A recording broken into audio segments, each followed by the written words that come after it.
Baik, assalamualaikum warahmatullahi wabarakatuh. Halo semua. Di sini saya perwakilan dari kelompok 6 atas nama Muhammad Iqbal dengan NIM 1929141031 dan rekan saya itu atas nama Ria Nur Hidayati dengan NIM 1929141006. Program studi Teknik Komputer, jurusan Teknik Informatika dan Komputer, Fakultas Teknik Universitas Negeri Makassar. Baik, di video kali ini saya akan mencoba membawakan materi tentang sistem terdistribusi. Baik, mungkin langsung saja ke materinya. Yang pertama yaitu apa itu sistem terdistribusi.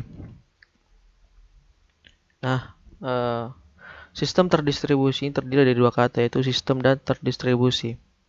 Sistem terdistribusi ini merupakan sekumpulan elemen yang saling berhubungan satu dengan yang lainnya dan membentuk satu kesatuan untuk menyelesaikan satu tujuan yang spesifik. Nah, adapun terdistribusi ini berasal dari kata distribusi.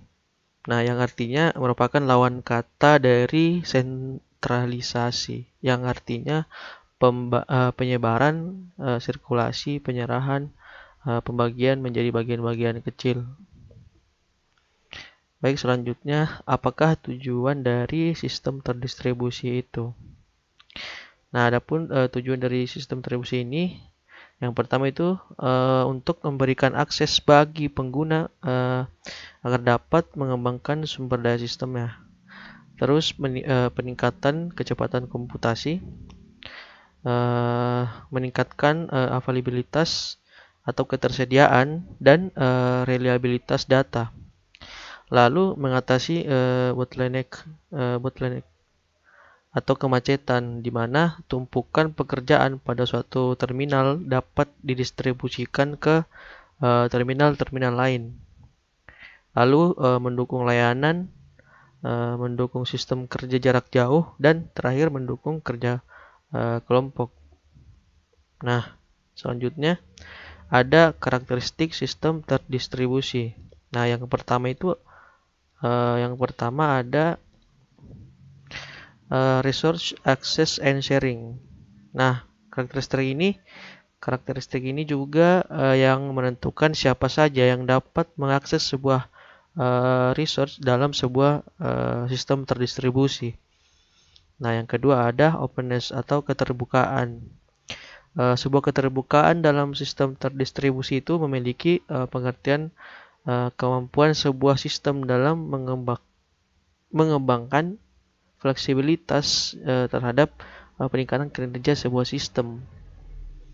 Nah, seperti penambahan modul baru dan ketersediaan extension atau plugin yang dapat terkoneksi dengan sistem lain. Lalu yang ketiga ada konkurensi.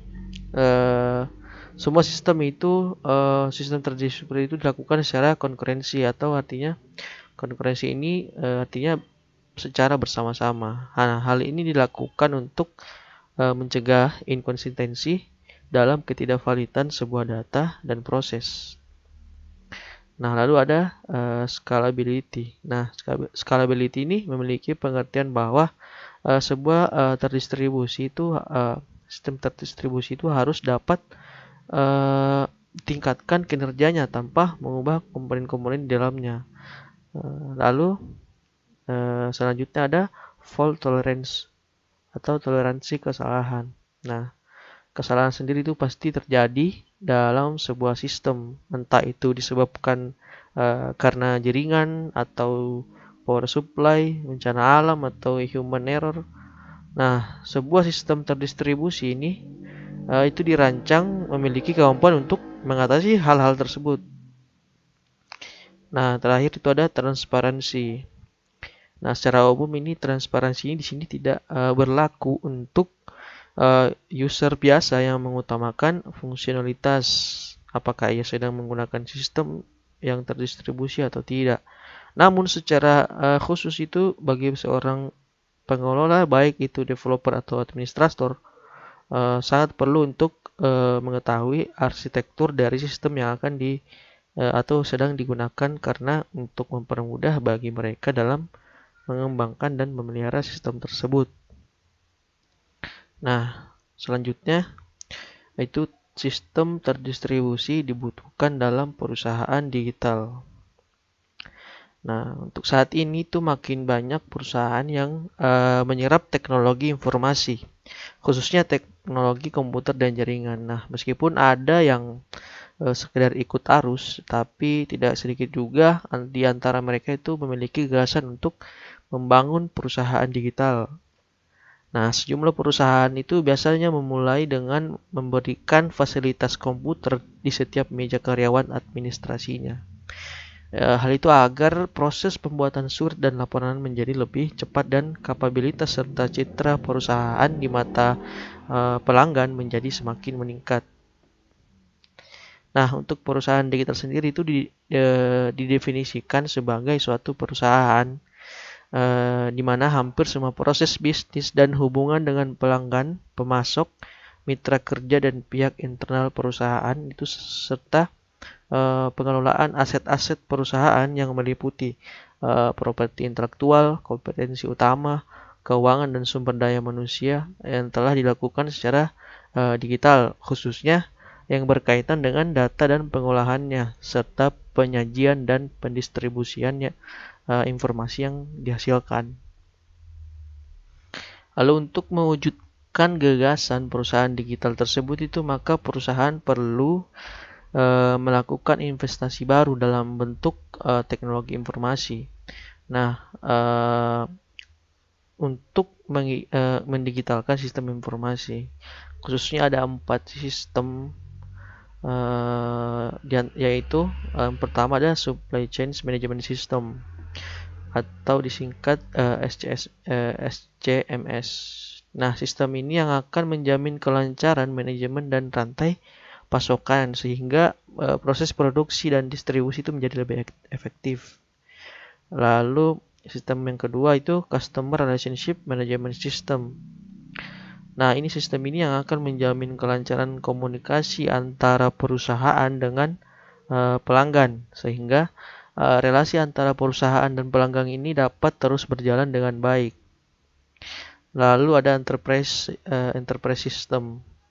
Nah, sistem ini yang akan menjamin kualitas dan akan meningkatkan kecepatan penyusunan laporan-laporan yang akan digunakan sebagai dasar dalam pengambilan keputusan. Lalu ada Cloud Management System. Nah, sistem ini akan mendukung pencatatan, pengolahan, penyimpanan, dan penyebaran pengetahuan yang dimiliki sumber daya perusahaan. Nah, selanjutnya ada faktor penentu transformasi. Nah, proses transformasi dari perusahaan tradisional menjadi perusahaan digital itu ditentukan oleh sejumlah faktor.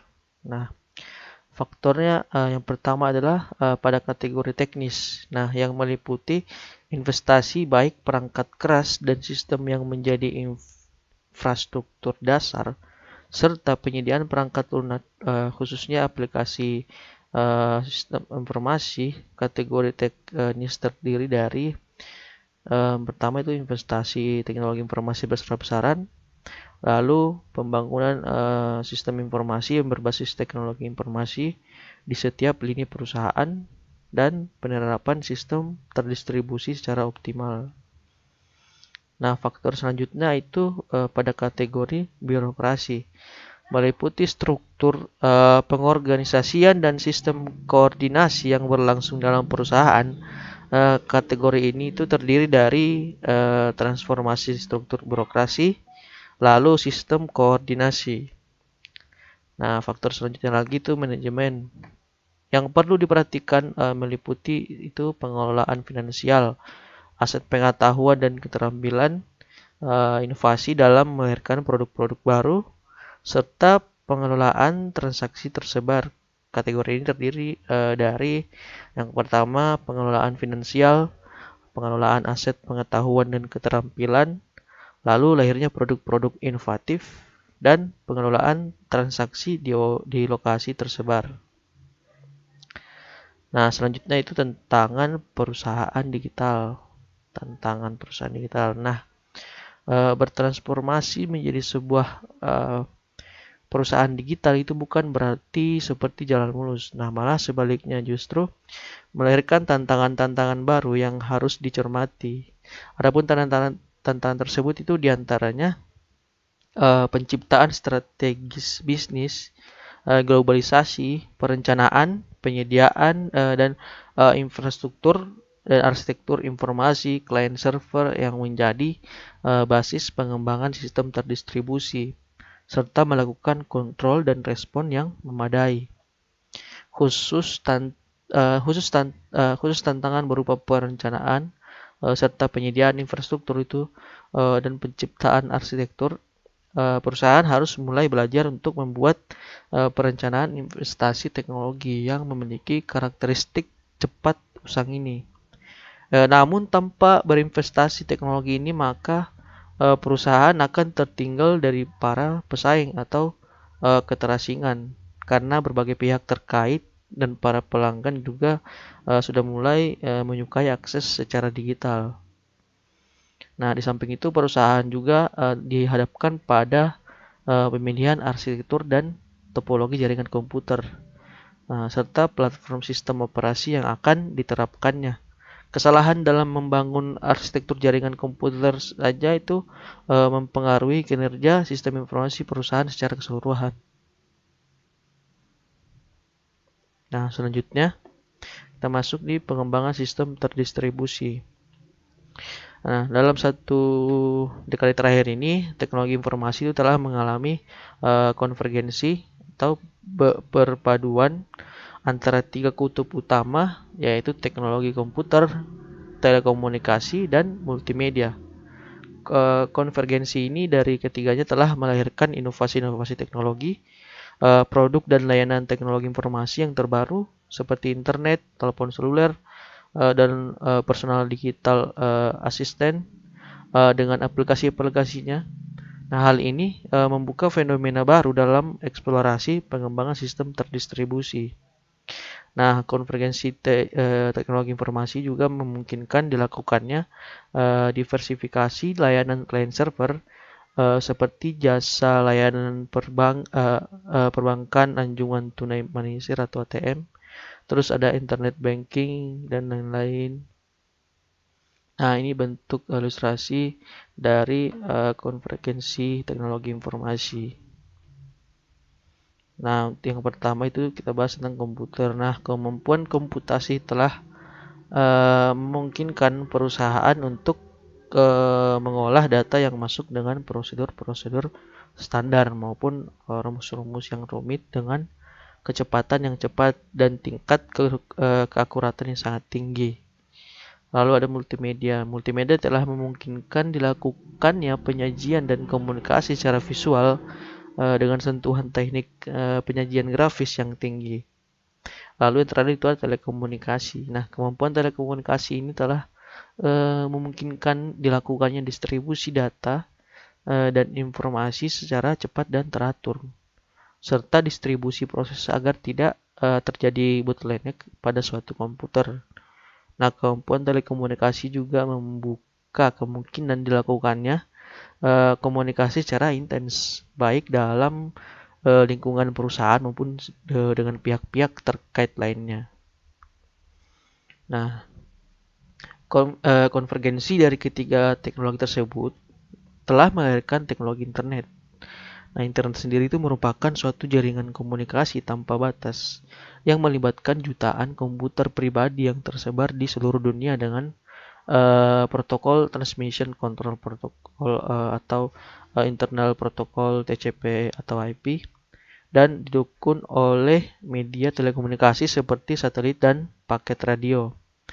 Nah, internet dapat menghubungkan komputer dan jaringan komputer yang berada di ratusan negara dan departemen atau instansi, baik swasta maupun pemerintahan. Melalui internet juga ini, maka siapa saja dan kapan saja, di mana juga dapat dengan leluasa mengakses berbagai macam informasi dari berbagai tempat. Nah, informasi yang dapat diakses pun biasa berupa teks grafik, suara, maupun video. Nah, jaringan internet ini juga dapat digunakan sebagai sarana konferensi di mana sejumlah orang dapat melakukan diskusi tanpa harus berpindah dari tempat duduknya. Nah, jaringan internet ini memungkinkan pembangunan sistem informasi elektronik bisnis untuk dapat mengintegrasikan data transaksi yang terdistribusi di berbagai terminal yang tersebar di berbagai tempat di dunia ini. Nah, memperbaiki kualitas sistem pengorganisasian suatu perusahaan dan meningkatkan kualitas layanan kepada pihak-pihak terkait seperti pelanggan, pemegang saham, pemasok, dan pihak-pihak internal perusahaan. Nah, seperti ini dibentuk dari konvergensi teknologi informasi ini.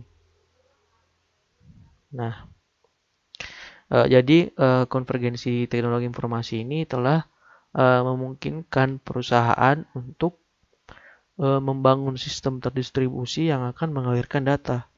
Nah, informasi dan pengetahuan baik dalam bentuk teks, grafis, animasi, audio, dan visual ke seluruh lini perusahaan, baik di kantor pusat maupun cabang dan kepada pihak-pihak eksternal yang terkait secara teratur dan kontinu.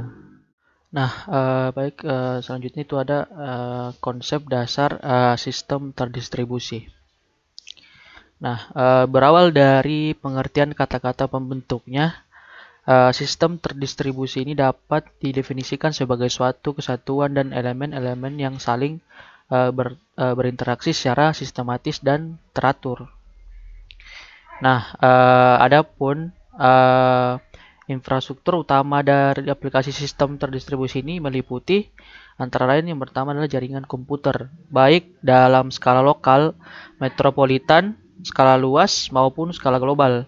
Yang kedua itu beragam perangkat keras dan lunak, serta pengguna yang berada dan saling terkait dalam sistem jaringan yang membentuknya. Nah, selanjutnya tantangan pengembangan sistem terdistribusi. Nah, untuk mengembangkan suatu sistem terdistribusi itu perlu diperhatikan beberapa aspek yang merupakan suatu tantangan bagi para pengembang sistem terdistribusi. Nah, yaitu yang pertama ada keanekaragaman. Terus yang kedua ada keamanan atau security. Terus selanjutnya keterbukaan. Dan selanjutnya ada skalabilitas atau scalability. Terus yang kelima itu ada penanganan masalah atau error handling. Terus yang keenam itu kebersamaan atau konkurensi. Dan yang terakhir itu adalah penyembunyian atau transparansi.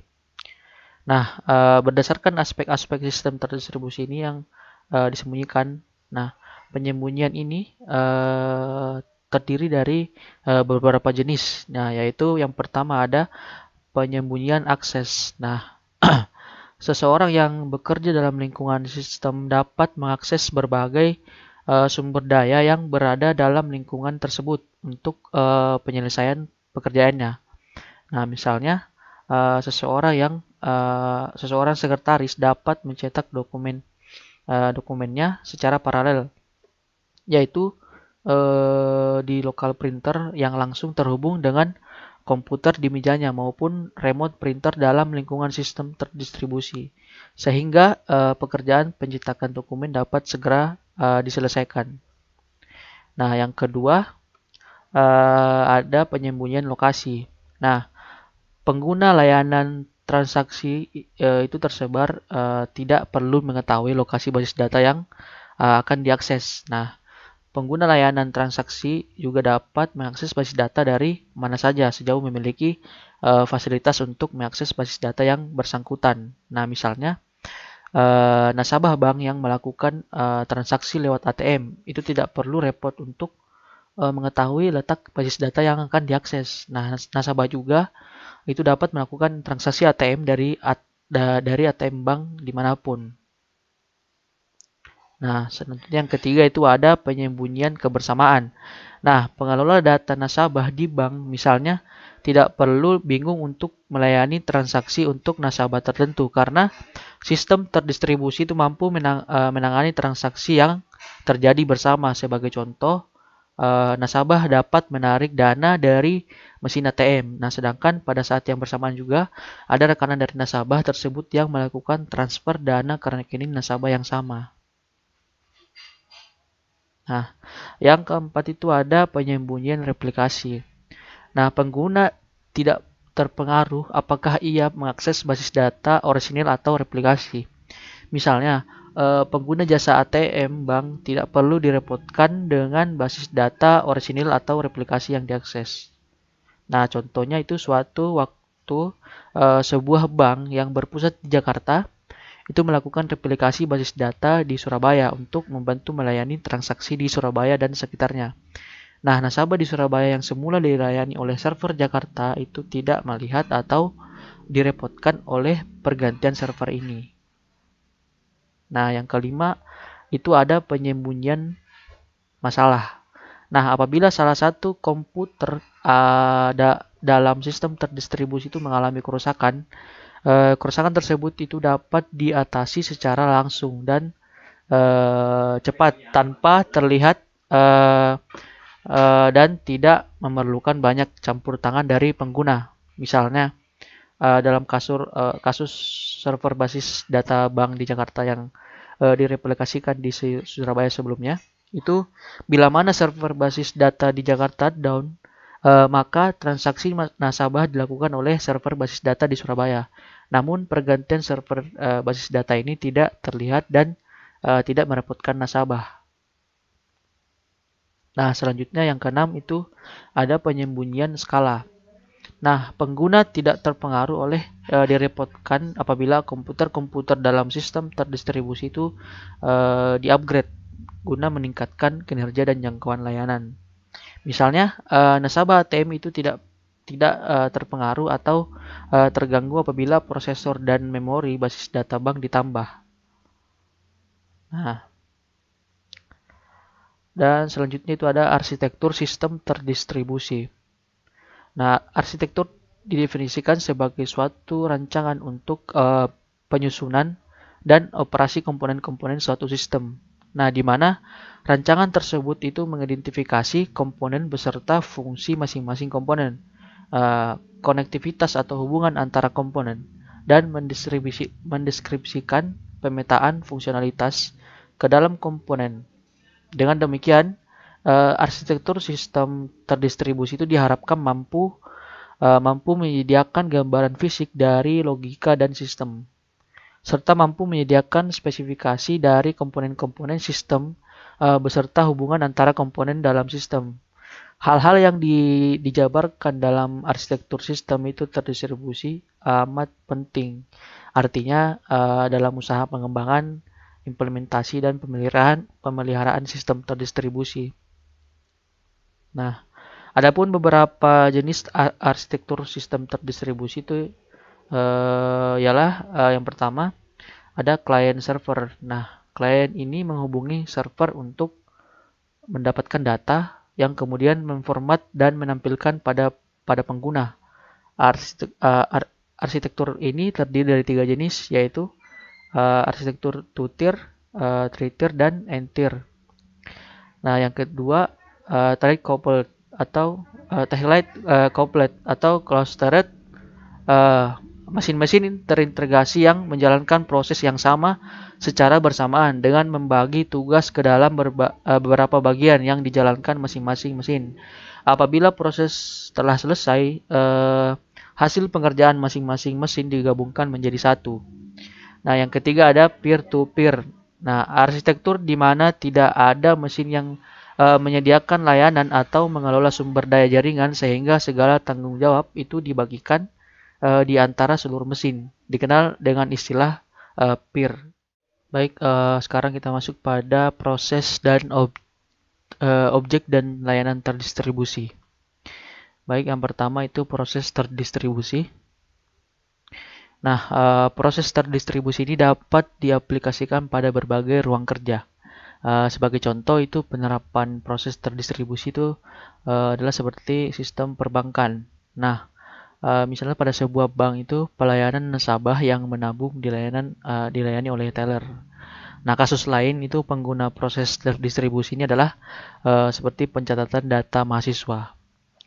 Nah, tujuan utama sistem proses terdistribusi ini adalah itu menghubungkan pengguna komputer dengan sumber daya yang transparan, terbuka, dan memiliki skalabilitas.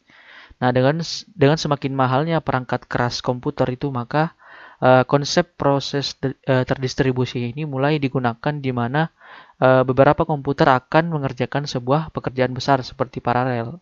Dengan kata lain, proses terdistribusi ini adalah sebuah proses yang dijalankan pada lebih dari satu prosesor untuk menyelesaikan pekerjaan. Nah, proses distribusi ini dirancang agar sebuah program dapat dijalankan pada berbagai tempat dalam suatu jaringan komputer. Untuk membangun suatu aplikasi proses terdistribusi diperlukan infrastruktur pendukungnya. Nah, ada beberapa infrastruktur pendukung yang digunakan dalam proses terdistribusi. Di antaranya, yang pertama itu ada Mob Grid Suite. Mob Grid Suite, nah itu manajemen beban kerja cluster, terus alat pelaporan dan portal pengiriman pengguna akhir. Terus yang kedua ada remote procedure call.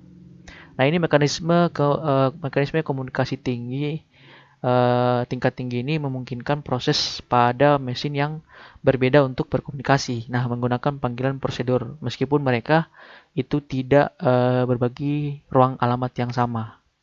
Nah, terus yang ketiga itu distribute object. Nah, ini itu seperti sistem Corba, terus Microsoft DECOM, terus Java RMI atau Replicanet. Nah, selanjutnya itu yang keempat ada SOAP, terus yang kelima ada XML RPC, terus yang keenam ada Globe, dan yang terakhir ada Qt. Nah, sekarang kita masuk ke objek terdistribusi. Seiring perkembangannya, sistem client server itu akhirnya dinilai tidak efisien lagi. Nah, dalam membuat aplikasi client server itu programmer masih harus membuat fungsi-fungsi yang sama untuk aplikasi yang berbeda. Kadangkala kode program yang sama digunakan itu dengan melakukan copy paste. Nah, dan melakukan sedikit perubahan untuk menyesuaikan dengan aplikasi yang dibuat. Dan jika ada perubahan, fungsi tersebut dalam masing-masing aplikasi itu harus diupdate satu persatu lagi. Nah, hal ini itu mengakibatkan perawatan program menjadi susah dan fungsi-fungsinya pun tersebut dapat menjadi tidak konsisten satu sama lain. Nah, dengan sistem di atas, itu aplikasi dibagi menjadi komponen client dan server. Terus data disimpan dalam sebuah database relasional yang dapat diakses lebih dari satu aplikasi sekaligus. Terus kelemahannya itu fungsi-fungsi yang sama dalam aplikasi yang berbeda masih harus dibuat satu persatu. Nah, seperti ini adalah ilustrasi dari sistem client server. Nah, kita sekarang masuk ke bagian Corba. Nah, Corba ini adalah Common Object Request Architecture. Nah, Corba ini merupakan standar yang dikeluarkan oleh Object Management Group.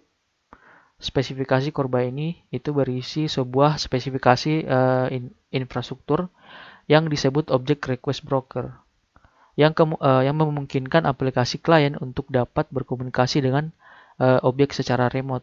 Nah, spesifikasi ini tuh meliputi antarmuka program, protokol komunikasi, dan model objek atau layanan yang memungkinkan aplikasi yang ditulis dengan berbagai macam bahasa pemrograman. Cobra ini membungkus kode program yang dibuat dengan bahasa pemrograman tertentu menjadi sebuah objek yang ditambah dengan informasi mengenai kemampuan kode program dan cara mengaksesnya. Nah, objek tersebut itu dapat dipanggil oleh program lain melalui jaringan. Korba sendiri itu menggunakan Interface Definition Language atau IDL untuk menunjukkan interface atau antarmuka yang dapat digunakan oleh program atau objek lain. Nah, dari ideal tersebut tuh Korba akan memetakannya ke implementasi yang lebih spesifik dari masing-masing bahasa pemrograman. Nah, selanjutnya itu the COM. Nah, pada tahun 1996 diperkenalkan Component Object Model sebagai jawaban Microsoft atas Korba. Nah, the COM ini dibandingkan dengan COM itu memiliki kelebihan mampu untuk terdistribusi dan berkomunikasi antar komponen melalui jaringan. Nah, the COM dan Korba ini saling berkompetisi untuk menjadi standar dalam distribusi komponen melalui internet. Namun di balik kesulitan dalam hal keamanan, sebuah browser yang berjalan menggunakan teknologi HTTP itu sudah dapat menggantikan teknologi tersebut. Nah, sekarang kita masuk pada layanan terdistribusi. Dalam perkembangannya, objek terdistribusi itu masih dirasa kurang karena kadang menimbulkan masalah dalam jaringan seperti misalnya masalah keamanan, masalah yang berhubungan dengan firewall. Karena kadang-kala sebuah perusahaan tidak sembarangan paket data dari luar dapat masuk ke dalam jaringan perusahaan tersebut. Nah, untuk itu dikembangkan layanan terdistribusi di mana bukan lagi objek yang didistribusikan tetapi sudah berupa sebuah layanan. Nah, teknologi yang menggunakan konsep ini adalah adalah web service yang menggunakan protokol standar dan terbuka. Nah, web service ini adalah sistem software yang didesain untuk mendukung interaksi antar komputer dalam jaringan. Nah, WS ini itu memiliki antarmuka dalam format yang dapat dibaca oleh komputer seperti WDSL, Web Service Description Language. Nah, sistem lain berinteraksi dengan web service ini melalui message yang dikirimkan dengan protokol HTTP. Nah, aplikasi yang dibuat dengan berbagai macam bahasa pemrograman dan berjalan pada berbagai platform itu dapat saling bertukar data melalui web server melalui jaringan komputer seperti internet.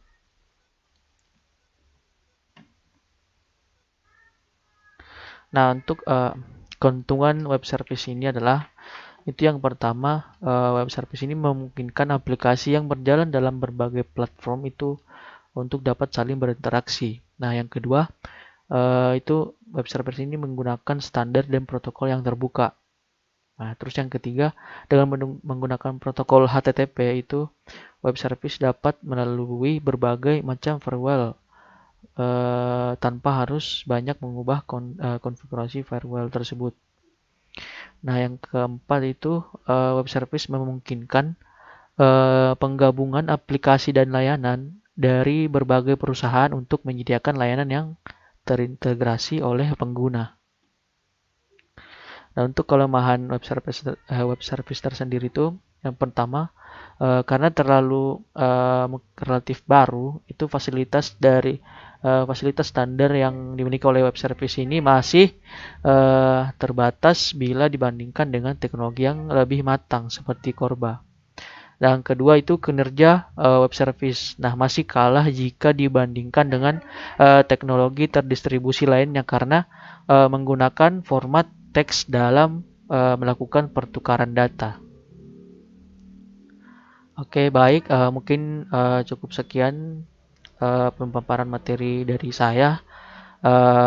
Kurang dan lebihnya mohon dimaafkan. Saya akhiri dengan ucapan wassalamualaikum warahmatullahi wabarakatuh.